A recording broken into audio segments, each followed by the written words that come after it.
क्या doctor professor रतन लाल फिर जाएंगे जेल? क्या फिर होगी उनकी गिरफ्तारी?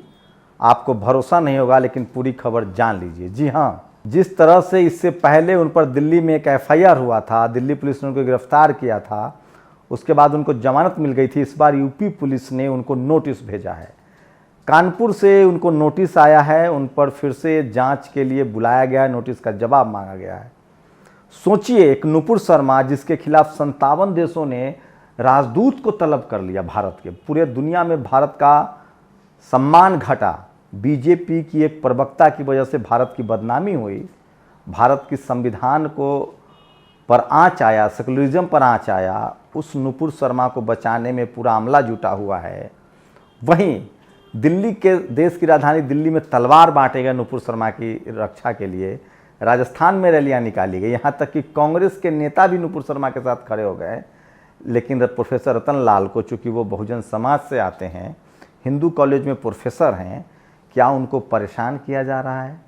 सवाल है कि क्या प्रोफेसर रतन लाल से समस्या है, या प्रोफेसर रतन लाल के हक अधिकार की जो बात करने वाले हैं, वो बहुजन समाज की आवाज़ उठाते हैं, उनसे समस्या है? और फिर क्या इस बात से भी समस्या है कि वो दिल्ली यूनिवर्सिटी के हिंदू कॉलेज जैसे प्रेस्टिजियस कॉलेज में प्रोफेसर हैं? नमस्कार, मैं शंभू कुमार सिंह और आप देख रहे हैं नेशनल दस्तक। जवाब आपको देना है, मैं कुछ सवाल आपके लिए छोड़ रहा हूँ। प्रोफेसर रतन लाल को फिर से नोटिस आया है। आप सबको याद होगा, ज्ञान वापी मस्जिद को लेकर विवाद हुआ था, उन्होंने एक फेसबुक पोस्ट लिखा, उसके बाद उनके खिलाफ कुछ संघियों ने केस दर्ज कराया, कहा मेरी भावनाएं आहत हो रही है। उसके बाद दिल्ली पुलिस ने एक कंप्लेन दर्ज किया, एफआईआर किया, और उसके बाद 2-3 दिनों के बाद रात में उनको गिरफ्तार कर लिया गया। पूरी दुनिया में सोशल मीडिया पर इसके बाद बहुजन समाज के लोग एकजुट हुए, उन्होंने आवाज़ उठाई, कोर्ट से उनको जमानत मिल गई। कोर्ट के जज ने कहा, जो जमानत पर लिखा हुआ है कि क्या किसी इंडिविजुअल की भावनाएं आहत होने से पूरी सोसाइटी का क्या लेना देना है। ऐसे तो हर किसी मामले से किसी की भावनाएं आहत होंगी तो क्या सबको जेल में डाल दिया जाए। लेकिन ये ठीक रुकने वाला नहीं है। अब कानपुर शहर से एक कोई पुलिस स्टेशन है, वहाँ से उनको नोटिस आया है। मेरे सूत्र बता रहे हैं कि पुलिस ने उनको जवाब देने के लिए कहा है। सवाल उठता है कि क्या इसी तरह से बहुजनों को परेशान किया जाएगा? प्रोफेसर रतन लाल के साथ 2-3 चीज़ें हैं जो बहुजन समाज को समझना पड़ेगा। पहली बात, वो एक प्रोफेसर नहीं है, वो बाई प्रोफेशन है। लेकिन सबसे जो बड़ा टैग है उनके साथ कि वो लगातार बिना डरे, बिना झुके, बिना नौकरी के रिटायरमेंट का इंतज़ार किए हुए SC ST OBC माइनॉरिटी के हक अधिकार, उसके संवैधानिक अधिकार और पूरे पेरियार अंबेडकर के जो बहुजन आइडियोलॉजी है उस पर बात करते हैं। क्या इससे लोगों को प्रॉब्लम है? क्या उनके ठसक से लोगों को प्रॉब्लम है? क्या अब उनके अंबेडकरवादी होने से लोगों को प्रॉब्लम है? जब भी आप प्रोफेसर रतन लाल के हिंदू कॉलेज के सरकारी आवास पर जाएंगे तो डॉक्टर अंबेडकर की एक मूर्ति मिलती है और वहाँ एक कोट लिखा हुआ है अंग्रेजी में, जिसका मतलब है कि आपकी ज़िंदगी से ज़्यादा अहम आपकी डिग्निटी है। क्या इससे प्रॉब्लम है? पिछली बार बहुजन समाज के लोगों ने अपनी एकजुटता दिखाई थी, सोशल मीडिया पर उनके गिरफ्तारी के खिलाफ लोगों ने कैंपेन चलाया। पूरी दुनिया के मीडिया ने, चाहे वो न्यूयॉर्क टाइम्स हो, वॉशिंगटन पोस्ट हो, यहाँ तक कि भारत की जो मनुवादी मीडिया है उसके टेलीविज़न चैनल पर ब्रेकिंग चल रही थी। प्रोफेसर रतन लाल की गिरफ्तारी हुई, प्रोफेसर रतन लाल कोर्ट में ले जाए गए, प्रोफेसर रतन लाल को जमानत मिली। तो सवाल पैदा होता है कि आखिर ये चुप कराने की कोशिश है? क्या प्रोफेसर रतन लाल को चुप कराने की कोशिश है या पूरे बहुजन समाज को चुप कराने की कोशिश है? जो जानकार हैं वो कहते हैं कि अब उम्मीदें बहुत कम बची है, नेताओं की चुप्पी तो सबको सताने लगा है।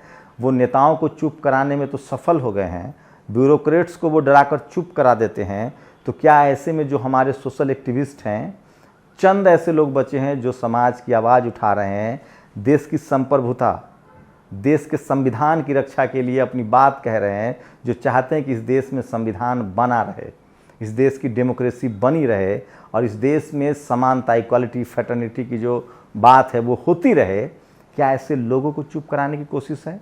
और क्या इसको जातिवाद न माना जाए? आखिर क्या वजह है कि एक शेड्यूल कास्ट प्रोफेसर है और उसके खिलाफ जितने जो केस दर्ज कराने वाले लोग हैं वो सब के सब सवर्ण समाज के लोग हैं? तो क्या उनके पेट में दर्द हो रहा है, मरोड़ उठ रहा है कि आखिर एक शेड्यूल कास्ट का प्रोफेसर कैसे डिग्निटी फुल लाइफ जीते हुए बिना डरे बेझिझक निडर होकर अपने समाज के हक अधिकार की बात कर रहा है।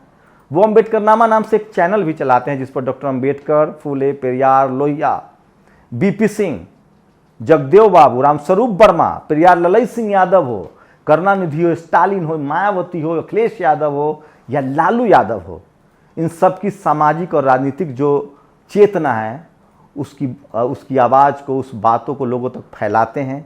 क्या लोगों को इनसे डर महसूस होने लगा है? सवाल तो है। और अगर आज आप जवाब नहीं देंगे तो यकीन मानिए अगली बारी आपकी है। ये चुप्पी मौत से बुरी होती है। कहा जाता है कि जो समाज आवाज़ नहीं उठाता है, सड़कों पर नहीं निकलता है, वो अपनी लाशें उठाता है।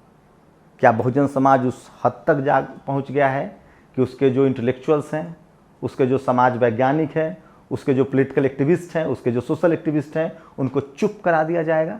ऐसी कई बार कोशिश हुई है। आपने प्रशांत कनौजिया को देखा होगा, पेशे से पत्रकार थे, यूपी पुलिस ने 2 बार केस दर्ज किया, उनको मजबूर किया, वो एक पार्टी के कार्यकर्ता के रूप में काम कर रहे हैं। इससे पहले भी होता रहा है, आगे भी होता रहेगा, लेकिन सवाल है कि इसके खिलाफ आवाज़ कौन उठाएगा। सोचिए, एक ऐसा समाज जिसकी आबादी तो 90% है, लेकिन उसके पास न मीडिया है, न जुडिशरी है, न कॉलेज यूनिवर्सिटी में उसके वाइस चांसलर हैं, न सुप्रीम कोर्ट हाई कोर्ट में उसके जज हैं, न उनके पास बिजनेस है, तो आखिर वो अपनी बात कैसे कहे? वो तो शुक्र मनाइए कि सोशल मीडिया का दौर है और लोग अपने हक अधिकार की बात उठा रहे हैं। क्या उस आवाज़ को दबाने की कोशिश है? सवाल वहीं दूसरी तरफ है कि क्या रतनलाल एक मुसलमान होते तो अब तक क्या होता? तो इसका मतलब है कि प्रोफेसर रतनलाल की आवाज़ उन लोगों की आवाज़ है जो माइनॉरिटी, अल्पसंख्यक समाज के लोग हैं। चाहे वो कृषि बिल के खिलाफ किसान आंदोलन में उनकी आवाज़ गूंज रही थी, चाहे वो इस देश में जो धर्म के नाम पर शोषण हो रहा है, जैसे अल्पसंख्यक को सताया जा रहा है, कास्ट एट्रोसिटी के खिलाफ तो वो बोलते ही हैं क्योंकि वो खुद विक्टिम समाज से हैं। वो रिलीजियस टेम्परामेंट के खिलाफ भी बोलते हैं जब धर्म के नाम पर किसी का शोषण होता है। वो किसानों के मुद्दे पर थे, वो 13 पॉइंट रोस्टर के खिलाफ आंदोलन चला रहे थे, वो SC/ST एक्ट के खिलाफ बोल रहे थे, के आंदोलन में जो लोग शहीद हुए थे उनके समर्थन में बोल रहे थे। तो सवाल वही सारा है कि क्या शोषित, वंचित और पीड़ित के पक्ष में खड़ा होना इस देश में अपराध हो जाएगा? एक बात तो साफ है कि जिस तरह से प्रोफेसर रतनलाल की गिरफ्तारी हुई थी और समाज ने जिस तरह से एकजुटता दिखाई थी, लगता है कि देर हो रही है लेकिन अंधेर नहीं है। समाज में लोग जागरूक हो रहे हैं, उनके सोशल कंट्रीब्यूशन को लोग समझ रहे हैं और आवाज़ भी उठा रहे हैं। लेकिन सवाल है कि हमारी पॉलिटिकल लीडरशिप की चुप्पी कब तक, हमारे इंटेलेक्चुअल की चुप्पी कब तक? आम आदमी सजग हो रहा है। सोचिए, एक दूसरा पक्ष देखिए, नुपुर शर्मा, जिसने एक धर्म विशेष के लोगों की आलोचना की, मोहम्मद पैगंबर की आलोचना की, पूरा मिडिल ईस्ट, पूरी दुनिया के लोग उसके खिलाफ खड़े हो गए। भारतीय राजदूतों को तलब किया गया, कई राज्यों में केस दर्ज हुआ, लेकिन नुपुर शर्मा आज भी अंडरग्राउंड है या आराम से ऐश कर रही है, नहीं पता। बीजेपी का एक छुटवैया नेता बग्गा, उसकी पुलिस गिरफ्तारी करने आती है, सरकार उसको बैकअप देती है, बचाती है। मैं ये नहीं कह रहा हूं कि कानून के राह में हमें रोड़ा बनना चाहिए, लेकिन हमें अपने संवैधानिक तरीके से आवाज़ उठाने का अधिकार है। सवाल है कि आखिर नुपुर शर्मा की गिरफ्तारी क्यों नहीं? सिर्फ इसीलिए कि वो ब्राह्मण समाज से आती हैं या सिर्फ इसीलिए कि वो सत्ता पक्ष की पैरोकार हैं? ये सवाल मैं आपके लिए छोड़ रहा हूँ और मैं फिर कह रहा हूँ, अगर आज आप रतनलाल के लिए नहीं खड़ा होंगे तो कल आप नेशनल दस्तक के लिए भी खड़ा नहीं होंगे। जिस तरह से आप रोहित वेमुला के लिए खड़ा नहीं हुए थे, जिस तरह से आपको पायल तडवी के लिए खड़ा होना चाहिए था और आपने देर कर दी। क्या अब वक्त आ गया है कि जानबूझकर SC/ST OBC माइनॉरिटी के लोगों को परेशान किया जाता है, उनको डराया जाता है, धमकाया जाता है? और आखिर इसका सॉल्यूशन क्या है, रास्ता क्या है? मेरी अपनी निजी राय है एक पत्रकार के तौर पे कि बहुजन समाज को एक दूसरे का हाथ थामना चाहिए और डेमोक्रेटिक तरीके से, संवैधानिक तरीके से सड़कों पर अपनी बात रखनी पड़ेगी। पॉलिटिकल लीडरशिप की चुप्पी है, उसको तोड़ना पड़ेगा, उनको तोड़ने के लिए मजबूर करना पड़ेगा। नहीं तो अगर एक बात यकीन मान लीजिए, अगर आपके सड़क पर उतरने वाले लोग नहीं होंगे तो आप अपने घर में भी सुरक्षित नहीं बच पाएंगे। सवाल है कि वो कौन लोग हैं जो धार्मिक कर्मकांड के खिलाफ बोलने पर नाराज होते हैं? सवाल है कि वो कौन लोग हैं जो इस संविधान की रक्षा करने वाली बातों के खिलाफ संविधान की रक्षा करने पर वो उनके खिलाफ खड़े होते हैं। पहचान करनी पड़ेगी उन लोगों को, कौन लोग हैं जो भारत के खिलाफ हैं, भारत के संविधान के खिलाफ है और जो यहाँ के भाईचारा के खिलाफ हैं। वो कौन लोग हैं जो जाति के आधार पे, धर्म के आधार पे अपने आप को श्रेष्ठ होने का दावा करते हैं। वो कौन लोग हैं जो media, judiciary, college, university, bureaucracy, business और तमाम पावर सेंटर्स में बैठे हुए हैं लेकिन वो संविधान को नहीं मानना चाहते हैं। ऐसे लोग की पहचान जरूरी है और उसकी पहचान यही है कि ऐसे ही लोग प्रोफेसर रतनलाल के खिलाफ हैं। आपको तय करना है कि आपको प्रोफेसर रतनलाल जैसे एक्टिविस्ट चाहिए, ऐसा आदमी जो संविधान की रक्षा करना चाहता है, जो इस देश को बेहतर मुल्क बनाना चाहता है और जो चाहता है कि इस देश का संविधान सब पर लागू हो और इस देश के तमाम शोषित वंचित समाज को उसका हक अधिकार मिले। एक बड़े खतरे का संकेत है। अगर आप इसको हल्के में ले रहे हैं तो यह आपकी गलती है। प्रोफेसर रतनलाल का ही कोट में आपको करूं तो वो कहते हैं कि शुतुरमुर्ग अगर रेत में अपना मुंह छुपा ले, इसका मतलब ये नहीं कि वो बवंडर से बच जाएगा। तो क्या बहुजन समाज बचने की कोशिश कर रहा है? और वो बचेगा तो कैसे बचेगा?